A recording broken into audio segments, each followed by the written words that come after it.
heard it. Did you watch Blood and Honey?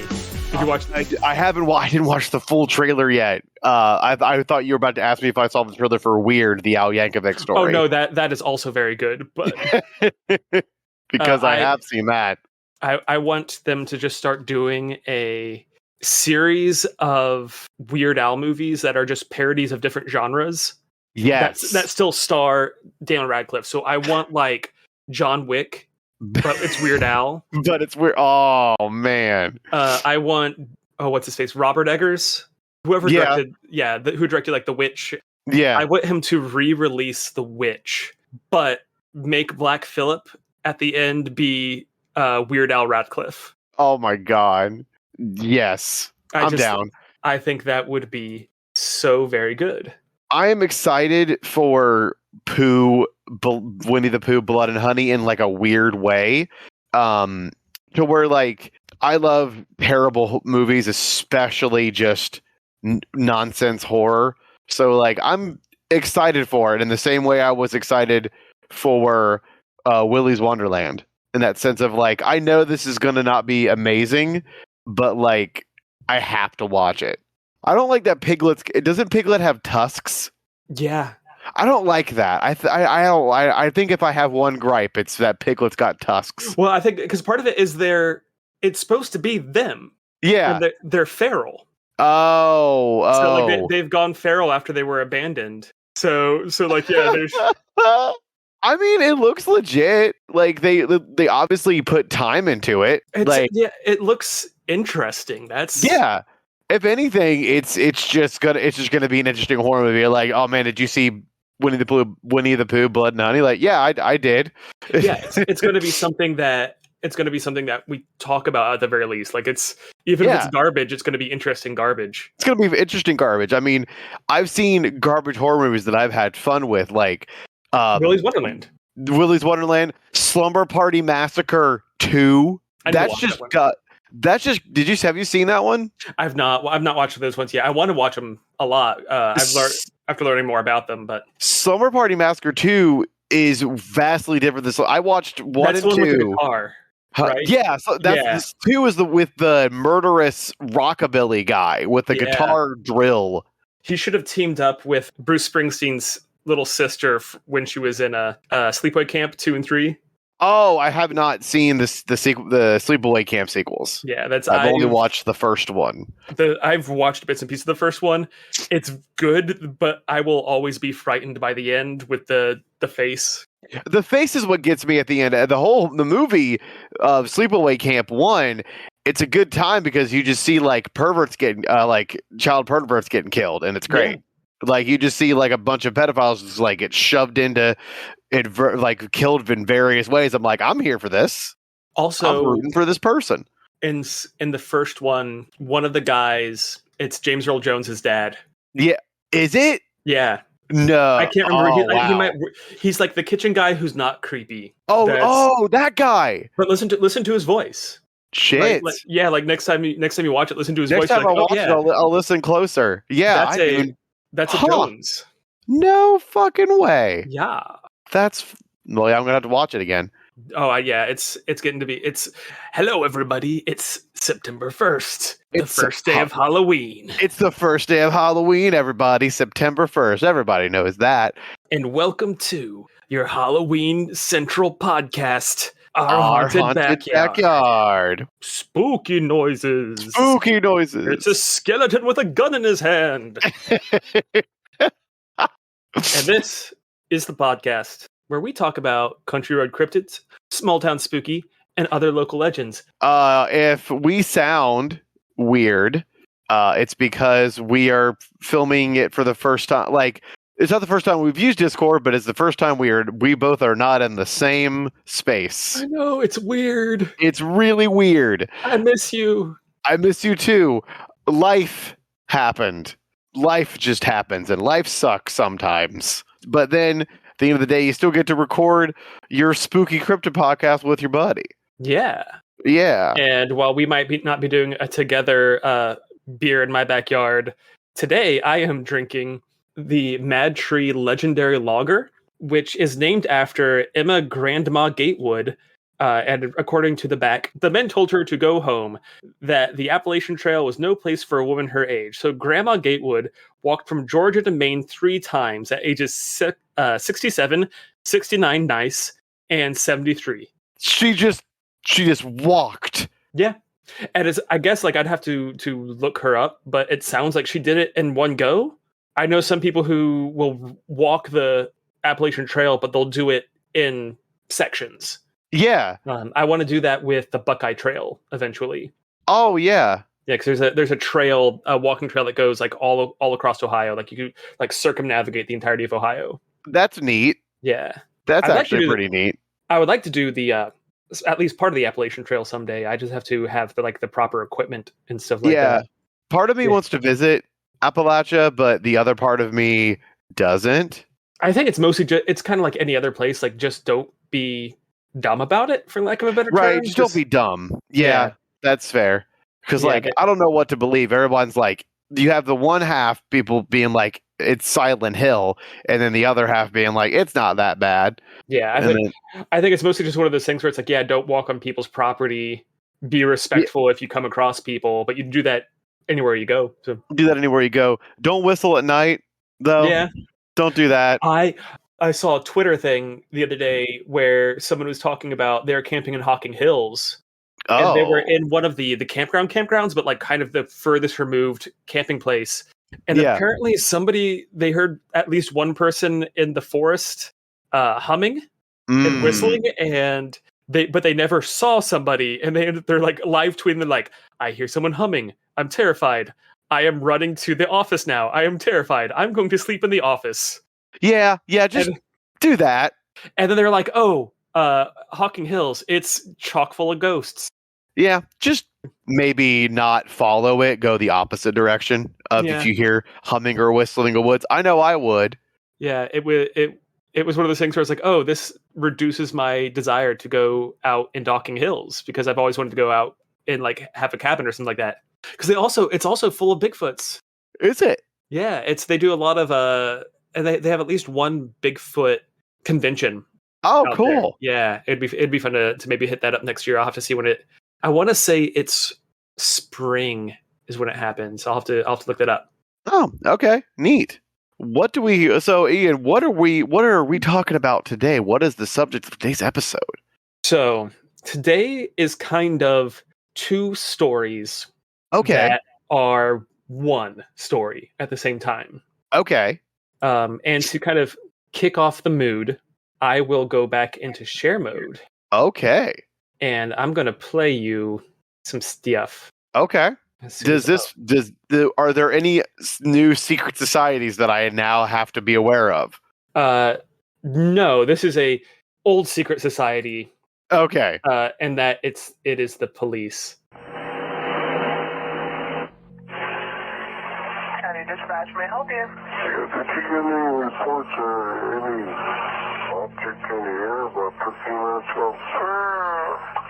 Somebody called in, but I really don't know what that would be. Yeah, it was very strange. Okay.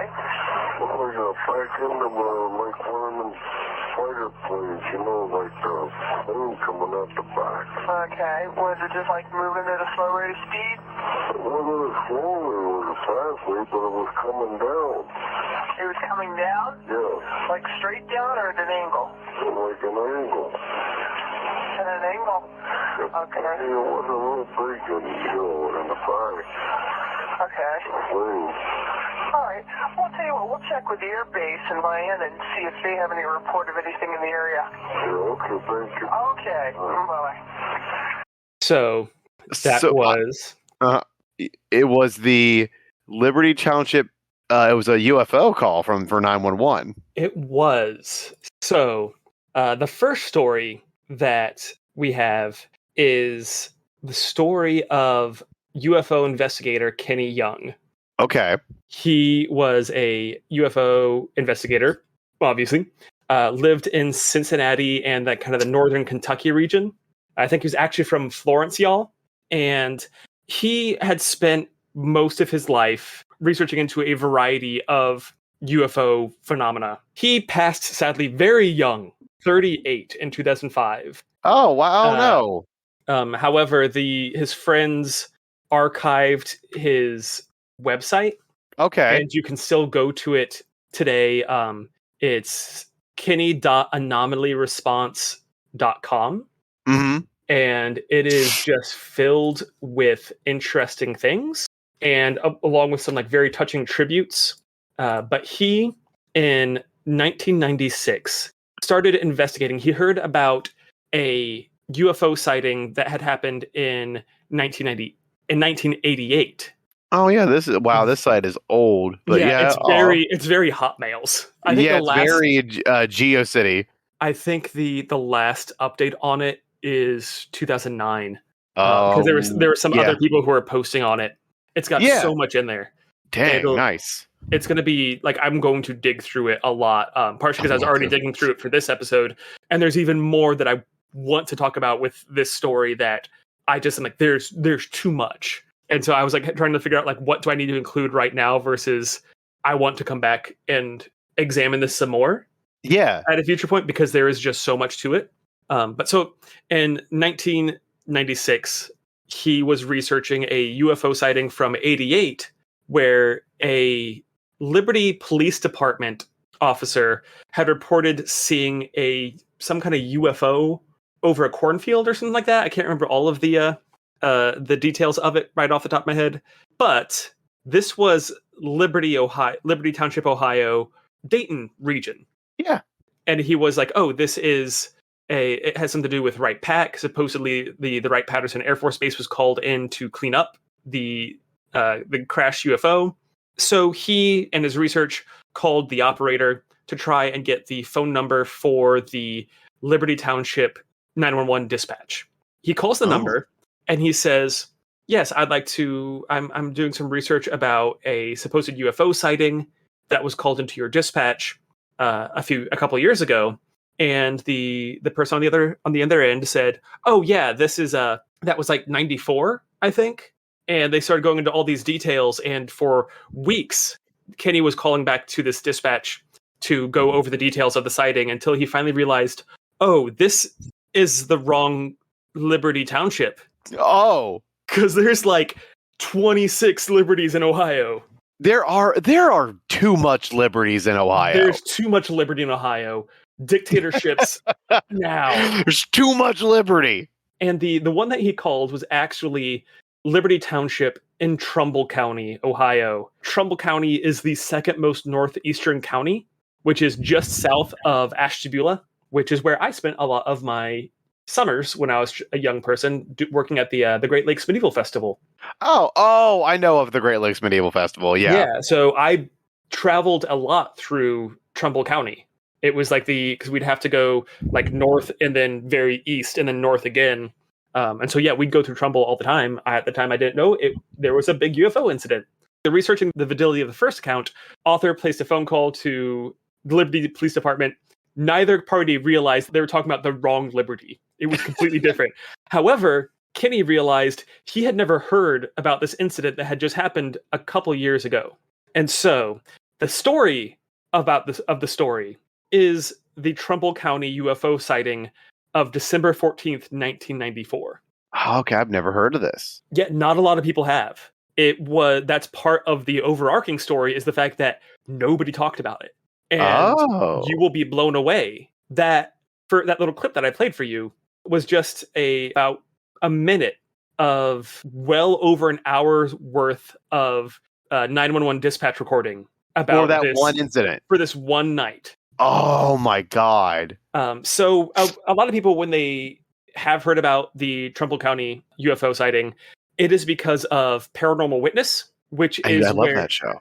It was one of the, I think season 1 or 2. I can't remember which one. It's on Peacock. I had to sign up for a Peacock account, but it was free. Oh, okay. Then I might get it, because if it's free, I'd like to actually watch Paranormal Witness again. Yeah. December 14th, 1994. I got some of my initial information mostly from the Paranormal Witness TV show, which for those of you who haven't watched it, it was kind of a very standard early mid-aughts sci-fi original series where they would do spooky stories, but also with dramatic recreations. Some of my favorite style of paranormal / spooky things involved the dramatic reenactment thing. So one of my favorite moments was because it focuses a lot on police officers. And of course, some of the police officers were hanging out at an all-night donut coffee shop. Of course. Where else do they hang out? But the sign on the dramatic recreation shop was Cup of Donuts. Because it was obviously there was one sign that was supposed to say Cup of Joe, but then they put another sign over it that said Donuts. So it's Cup of Donuts. Cup of Donuts. Cup of Donuts. It's the cousin of D's balls. D's nuts. D's nuts. I fail at joke. It's okay. D's balls. Donuts and D's nuts. Now, if I ever open a donut shop, it's gonna be Cup of Donuts. Cup of D's nuts. Cup of D's nuts. Got him. So, anyways. The story starts off with Liberty Township Police Dispatcher Roy Ann Rudolph, and she began to receive a series of calls about a light in the sky, blue and red, mostly, sometimes green, very low to the ground. And that was that clip that I shared with you was one of the first calls she had gotten. Okay, I tried my best. That guy sounded like a Charlie Brown teacher. Yeah, it was rough. It was a rough recording, but it's still but her being like, oh, it was low to the ground, it was these colors, that helped. Yeah, and he was talking about how it was moving at the ground. Like she thought at first it was going to be an airplane that was crashing. Yeah. However, shortly after that call, she got another call from a mother and daughter who also saw a light. However, it was just hovering over the ground. Okay. Interesting. And then a few calls later, a local news reporter calls in to the dispatch and asks about a UFO that people are calling into the news outlet about. And then Roy Ann, she's a public employee. She said this on a recorded thing. She's like, why would aliens come here? There's no intelligent life in Liberty. Roy Ann! No! She know that is the perfect response. First off, it's one of the things where like, yeah, that would be the classic, like, I don't want to believe it's a UFO. I'm going to make a joke about intelligent life. Yeah, 100%. But I'm like, first off, I'm a news reporter now, and I've got a story. This police officer who hates Liberty, both the town and the concept. Yeah. Tonight at 11. There's no intelligent life in Liberty. Because all the aliens get together and they're like, okay, it's like Invader Zim when they were have you ever seen Invader Zim? Not actually. I was a bad millennial. It's all right. There was the beginning episode. It's the tallest who are like the head of Zim's race of aliens. Because all of Zim's alien race is short except for the tallest, and they are the like rulers of the Urkin. They were assigning invaders where to go. Like, you're going to go to this planet, and it's like a really good planet. You're going to go to this planet. It's fucking horrible. And then Zim, we really don't like you. Earth is dumb, so go to Earth. And then you go to Liberty. There's nothing there. Moving on. Roy Ann, after insulting the entire town of Liberty, we are sorry, Liberty, realizes that these calls are all coming from the same part of town. There's like a single road that they're coming down. And so she calls up Officer Toby Maloro, who's currently chilling at the Cup of Donuts. With some other officers. She does this on her own cell phone. So we don't have record of them talking about this, which is one of the things that, like, as I started reading more about this and I got more tinfoily as I went on, I was like, why did you do this? What are we hiding? What's getting covered up? Why did you do it on your cell phone? So she calls up Toby and tells him about the reports. Says, would you mind just going down and checking out, make sure there's like no helicopters or nothing crashed or anything like that. And so Maloro heads down. Sampson Drive was the road where the lights are being reported. And he encounters a man, maybe the man from the original call. We don't really know. Paranormal Witness kind of made it seem like that because he had a dog. Okay. And so like when he like they do the dramatic recreation of like him calling in about the lights, and he's got a little dog with him. And then when he goes out to see the police officer, dog's still there. Yeah. And the dog's like, holy shit, aliens. And so he encounters this man, and the guy is like, yeah, it's moved south. It's not here anymore. It's gone further south. During this, Roy Ann has called the local Air Force base, Brookfield Air Force Station. Yeah. And has said, we've been getting calls about something flying in the sky. Do you know what it is? Is there an airplane on the radar? Do you have something flying out here? And repeatedly, the guy's like, no, I don't even have anything on my radar. Like, what? It's far-ish. It's about 60 miles. Yeah, Liberty's about 60 miles east of Brookfield. And but he's like, yeah, if there was something out there, I'd have it on my radar. I don't have anything. And we've not sent anything out tonight. So Maloro is driving down the road, and then he sees something. And this is some stuff that we do have on record. He's calling in on his radio to dispatch, so it's something that we have recording of. But he catches sight of the object and then radios back to Rudolph to tell her that he sees it and he's going to follow it. Oh, one block from me. I'm going to try to get over there. I got to go down the street here. So large object, whatever it is. A short while after following it, car dies completely. Like both electrical and mechanical failure. Shit. He's got no electricity. Car won't even turn over. Like he tries to turn the key, won't even turn over. Like there's nothing's working. Entire time, Roy Ann is calling to him, asking for him to pick up. No response.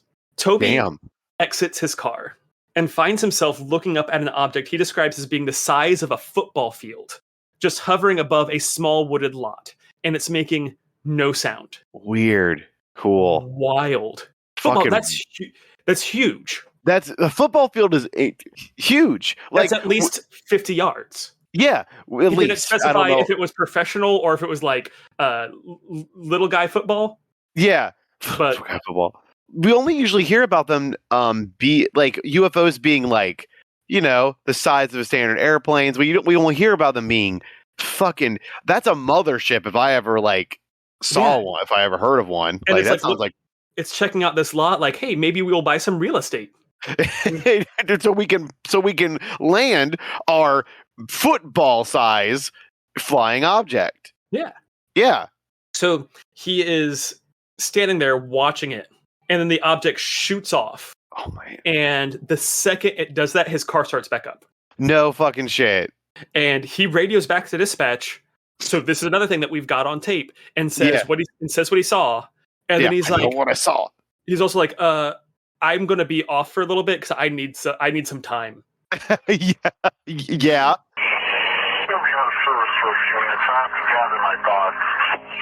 He went in there not believing.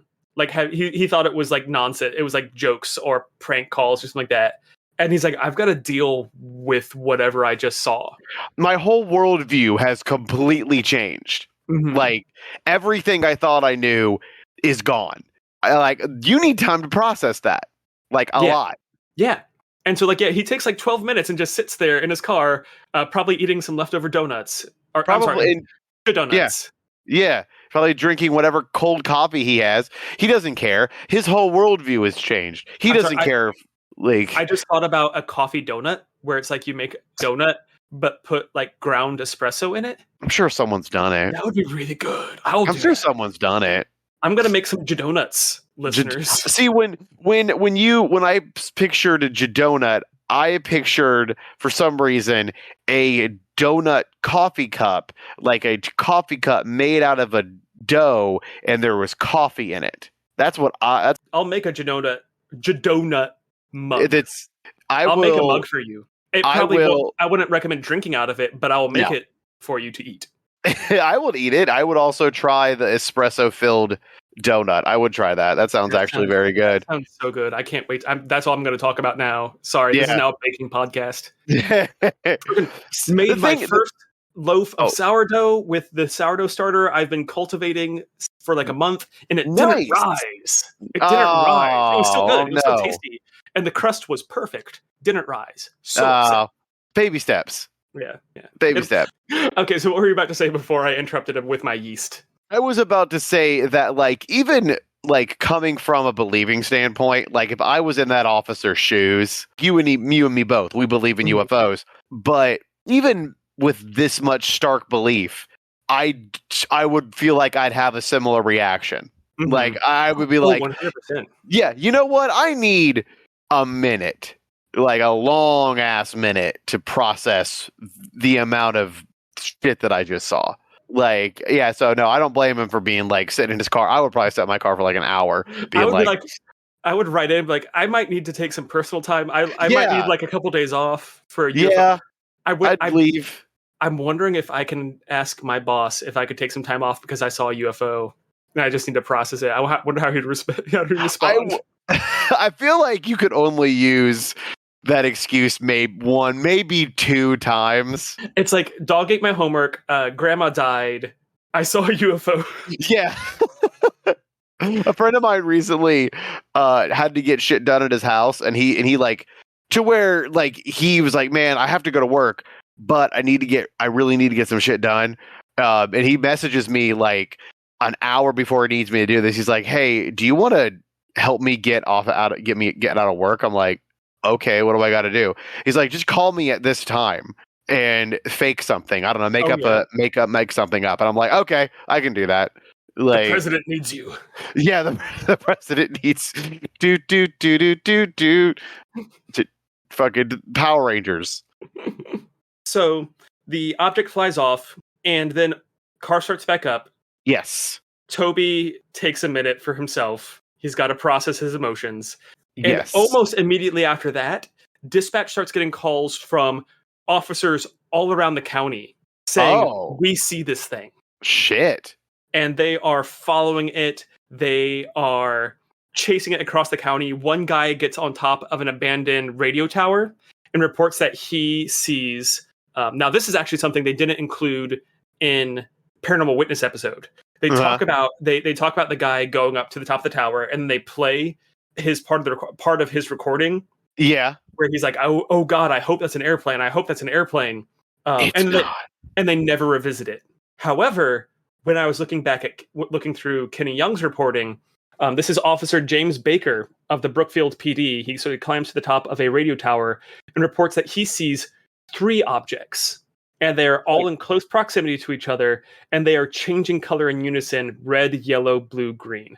Oh man, it's like fucking Close Encounters. Yeah. Which, one of my first instincts when I saw they were next to an Air Force base was like, oh, experimental aircraft. Yeah. But then size of a football field. Probably not experimental aircraft. 3 objects close together. Maybe drones? Maybe. I mean... But it also... Yeah, I would want more from Toby. I want him to describe a little more... Because it could be 3 big objects that are so close together that you might not realize it at first. Exactly, like that are making it look as big as a football field. Yeah.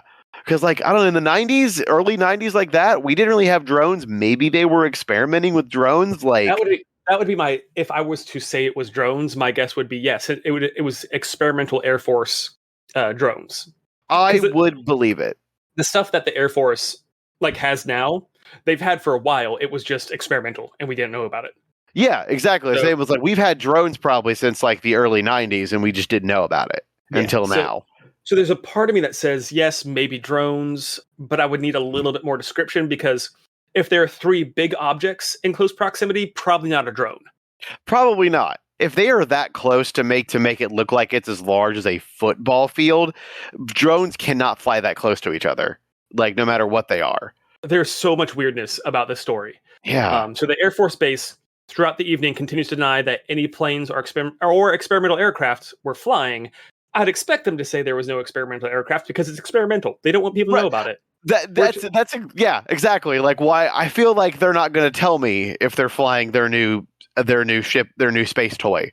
So this brings us back to the beginning of our story with Kenny Young, and Kenny Young realizing he had never heard about this story because nobody ever reported it. Right. And remember earlier I said that there was a news reporter who called into the dispatch. It was never reported on the news. Oh. Kenny is actually able to identify the reporter, calls her and asks her why she didn't report on it. She says that she was off for the next 2 days and nobody else picked it up. Little too convenient. Seems like bullshit. Seems like bullshit to me. I guess maybe there is no intelligent life and liberty, and it's you, reporter, for thinking we believe that. Yeah. I don't like that. A little too convenient. A little too fishy. Yeah. Yeah. No one. Are you like you're trying to tell me that nobody picked up like what could be a quick, easy piece for news? Right. Just like, or like you come back after a weekend and you're like, yeah, did everybody see that UFO? Weird shit. Have a donut. Yeah, have a donut. Come on. Like, you're telling me that no one was like, oh, we should probably talk about. I don't know a lot about the news business. I don't know a lot about. I'm not a newsologist. I'm not a newsologist. I'm not an anchor. I'm not even a buoy. You're my emotional anchor. Oh, thanks. You too. So I don't really know how the news works except for stuff that I watch in like or read about in like Superman or Spider-Man when they do documentary Anchorman. Yeah, or the documentary of Anchorman. I feel like if you had a juicy story, whether it is true or not, I feel like a UFO story is pretty easy-ish for especially if you don't believe in it. It's pretty easy-ish. Especially in Trumbull County. Like, there's not a lot going on there. No, there's not a lot going on there. A cat gets stuck in a tree. That's it. So, after realizing he had never heard of the story, this leads into at that time, 2-year investigation into the events around this story, which includes figuring out when it happened, because nobody would tell him when it happened. Yeah, again, don't like that. He at first thought that it might have been in September of 94, which would have coincided with an airplane crashing in Pennsylvania, not too far from Trumbull County. And he's like, oh, maybe it was just the airplane crashing. But then, so he's reporting on it on his website. Yeah. And somehow another employee of the Trumbull County 911 dispatch sees his website and starts doing some digging of their own, calls Kenny and says, I've got something for you. I've got the tapes. Oh. This person leaks the tapes to Kenny, because Kenny was also filing like FOIA requests. To get a trap, and was getting stonewalled the entire time. Of course. So this person leaks the tapes to Kenny, and that's where Kenny starts getting so much more information, including the day that it happened, which was December 14th, 1994, 3 months after when he originally thought it happened. Oh, okay, so not too far off. But no airplane, no crash. No, none. Yeah, because he thought it coincided with that. Yeah, and that's and it seemed like that was kind of what the other people he was talking to, they're like, oh yeah, that was September. There was an airplane crash. Ooh. No, there wasn't. He's able to identify, way too fucking convenient. He's able to identify some of the officers, including Toby, and goes and interviews Toby. And according to Toby, NASA had originally offered the dispatch officers that the notion that it was the planet Mercury that everyone was seeing. That close as a football field? Like, come on, guys. Yeah, no. Come on, NASA. I usually root for you. Same. And also, there is no intelligent life and liberty if you believe that it was Mercury. Go have a donut. Go have a donut. So some further information that I was able to get from Kenny's website was a little bit more about the base. Okay. So the tower of the base, the FAA tower, is part of the same facility where the Youngstown Air Base is headquartered. During the pursuit of the UFO, a police officer actually traveled to the air base and confronted the security guard at the facility. According to information conveyed on audio tape from the incident, the security guard at the airbase also could not identify the UFO. Oh. So a police officer, after hearing from Royanne back at dispatch that the airbase is like, yeah, they don't see anything, a police officer drives out there and says, what the fuck, you don't see anything? Yeah. It's like, you guys don't see this? It's like, oh, well, not on our radars. I swear to God, I thought you said he was going to confront the UFO and like shoot it. Officer confronts UFO. Officer yells at UFO. Officer yells at UFO. And earlier I mentioned that there was basically a chase, like all these police cars chasing the UFO. Yes. More information that was not included in the Paranormal Witness, which is now, I'm like, oh, limited hangout much, Is that some disinformation? There are more UFOs being spotted by other police officers in Trumbull County that night. The same night as this one. Mm-hmm. Quote one officer into his radio, "We have 2 now. I think you'll know what I mean." Oh, man. And then the police, as the more objects are suddenly observed, the police officer at the airborne reports, "We have a bright light over the airbase." Oh, whoa. It coincides with like the fact that it still like when one thing happens with like when it comes to UFOs, like a bunch of things happen. Yeah. Like and it's so just they were everywhere that night. It wasn't just this one isolated incident, and it did show up over the airbase. And part of like going back to maybe it was experimental. There was a Hubbard police officer who spoke to Kenny Young saying what most people don't realize is that this airbase out here is one of the best kept secrets in the whole damnable county. Oh, so that's another point to the experimental aircraft theory. Yeah. And he says, don't kid yourself. You wouldn't believe the hardware. Huh. So yeah, maybe it was experimental. I would have to do some research to see what they might have been testing. But at the same time, it's everywhere. Yeah. Which maybe a bunch of drones they sent up. Maybe. But you would also think at the same time, if they started getting reports from the police, they would probably like, okay, everybody come back in. Like, let's not be out there. They would say something like, hey, guy, they would like tell one guy to say like, hey, tell your guys that to stop calling in these things. It's just this. We can't tell you what it is, but it is us. Yeah. Like, so like you would think they would do that, but no, they have just all these guys going out and being like, I see something. God, I was 4 years old. I'm just watching Power Rangers, not knowing there's fucking UFOs like 2 hours away. 2 hours away from me. Yeah. God.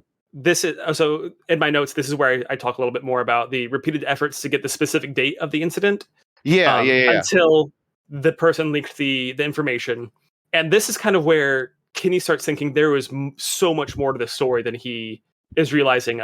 He gets a statement from one officer, unnamed, who says, quote, "They are stonewalling you because they don't want you requesting the audio copies of those dispatch tapes." Stated one officer in 1996 who advised that this writer sought the audio recordings made from the 911 dispatch center. On those tapes, it'll tell you all who was involved in this, which implicates just about everyone. Oh man, dude, Kenny's digging too deep. Yeah, because I was thinking like as you're telling this story and he's getting into deep. I'm like, if the Men in Black fucking show up in this story, I'm going to shit. I've not heard anything about the Men in Black yet. Like there might just I want to come back to this after I do some more research. Yeah, this just it seems like something that the Men in Black would sniff out. If people believe, if you subscribe to the theory that the Men in Black are in fact a thing that is connected to UFOs, because they show up a lot and they're their own thing. They're their own complete anomaly that could be a UFO thing, could not be a UFO thing, could be just a general high strangeness factor. Like, they're their own complete thing that unfortunately have nothing to do with Tommy Lee Jones or Will Smith. So my favorite depiction of the Men in Black, partially because it goes to the weirdness that's involved with the Men in Black and how when they usually show up, it's weird. Yeah. X-Files, Season 3. Jose Chung's From Outer Space is the title of the episode. I have not got to that X-Files episode yet. It's great. These Men in Black keep showing up to the various people involved, and it's Jesse the Body Ventura and Alex Trebek. That's a weird team up. And the entire time, everyone's like, Alex Trebek? And they'll be like, he looked like Alex Trebek. You got that one nerd that's like, you guys didn't see that was Jesse the Body Ventura? They actually wanted Johnny Cash for one of the Men in Black, but they weren't able to get him. That would have been neat. It would have made it. It's one of my favorite episodes, anyways. But it would have made it definitely my favorite. That would have been neat because he's the Man in Black. That would have been neat. Continuing in the Men in Black vein, so this officer that Kenny's talking to, my gut says it's Toby. I'm not 100% sure. Yeah. but he seemed so strongly affected by it, and he seemed like he had a hard time afterwards. Like he was getting mocked by some of the other officers for the UFO incident. Yeah, I've heard that's a lot. That's a reason that a lot of like the strangeness, the high strangeness that goes on in the police department, a lot of it doesn't get reported because of ridicule, because of fear of ridicule. Which also makes me think, like, is this like a thing? Do you get told by your higher ups, if this person starts talking about Bigfoot, haze them? Yeah. It reminds me of, have you ever seen listen to a podcast called the Magnus Archives? A little bit of it. There's a part where like the police officers of like the area of England get involved, and they talk about getting Section 13. Mm-hmm. And it's basically like if you witness a strange event, you have to sign a piece of paper, a waiver, and it's from Section 13, and it's to like basically debrief you on, hey, you just saw this thing, we can't explain it, you can't explain it, you're not allowed to talk about it. Mm-hmm. But people know that you get those in that precinct. They know when you get sectioned is what they would call it. And it gets me thinking, like with I'm like, is there some truth to like if you see something strange as a law enforcement, is that a similar thing that would happen to you? Like, would you get like blackballed or sectioned because like, oh, Officer Todd saw a UFO? Yeah. Like, yeah. No, or they saw Bigfoot. I would 100% believe that. Yeah, same. I would also believe it. This officer is really trying to help Kenny. This is back when Kenny still didn't know what the date of the event was.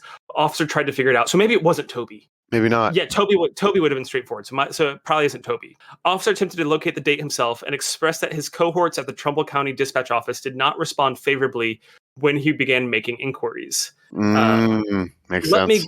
Quote, let me get right to the point. All indications leads me to believe that the 911 center is stonewalling you. I made an attempt to get some information and ran into a very polite, I can't remember, I don't recall. However, he also said, I've been around long enough to know when someone is pissing down my neck and telling me it's raining. It seems like the guy who's telling Kenny this is genuinely wanting to get to the bottom of this just as bad as Kenny did. So maybe it was the person who ended up leaking the tapes to Kenny. Maybe. Would be my next guess. Yeah. So yeah, the big breakthrough was getting the tapes. It was once thought that the time frame of the Trumbull County incident was somewhere in late August or early September, as per comments from an officer who was interviewed. The officer, who was not a witness to the event happening on December 14th, equated the UFO sighting with the fatal crash of a jetliner near Pittsburgh, Pennsylvania, where a UFO sighting had been reported in the vicinity of the calamity one day before the disaster. Oh. So that didn't even click with me, was the fact that there was another UFO incident in the area. Before the plane crash. Oh, no. So that might be another one we have to look into. Pennsylvania, but it's right next door. Yeah. Oh, my God. So May of 1988. Okay. 88. So this is 2 years after he begins the investigation. Yeah. Is when one of the telecommunicators of the Trumbull County 911 dispatch, acting strictly as a private citizen, leaked the tapes to Kenny. Yeah. Okay. In duplicating the information on the audio. So he had never heard the tapes before. Yeah. Okay. And the officer, the dispatch officer, had never heard them. But he was able to figure out when it happened, got the tapes on December 14th, 1994, and is duplicating the audio. And he's blown away. He says the event is totally unreal, like having his mind melted. Shit. And this coincides with the fact that there had been no news coverage of the event. Yeah. Again, how? Yeah. So that's kind of the end of my initial investigation, because I could have kept going. Yeah. And there's more to listen to. There's the tapes are available on YouTube. I will post them. I'll post the video with the episode. He also went on Art Bell, Coast to Coast AM. Yeah, that guy, It took me some time to hunt down the episode, but I was able to find an archive that had the episode for free. Kenny wrote a book, UFO Frontier is the name of the book, which I'm going to see if I can get a hold of. I don't know if it covers Trumbull, but it's got like Roswell, the 97 Phoenix Lights, a couple other things. And also that Trumbull County was also featured heavily in Confirmation, which was a 1999 NBC special about UFOs and UFO researchers. Oh man, I missed it. It was basically a massive disinformation campaign. Oh, I think that was when there was somebody also said that it might have been a star or Mercury. Because there was Mercury, there was a star. Probably a satellite or a weather balloon if I'm checking off all the boxes. Swamp grass. Yeah, swamp gas, yeah. But yeah, so that is also, I can link that to. Confirmation is also on YouTube. Okay. But yeah, there's the information started getting out there, but it's still like the fact that it was an entire police, like the entire county police that just didn't, and that all reported the same thing, and basically the same thing, and nothing came of it. Like no news coverage, not even like a blip on the radar of the Air Force Base or of the public. One of the other things that I forgot to mention, because it was one of the things that they didn't talk about in Paranormal Witness all that much, was the fact that there was a parachute-like appendage that was coming out of it that was spied through the binoculars. There's just so much going on with this. I love this though. But yeah, like I just went through like the first little bit. He's got on the website's got an entire section of the Trumbull County, what he calls the Trumbull County disturbance. Yeah. I went through just the first couple of articles.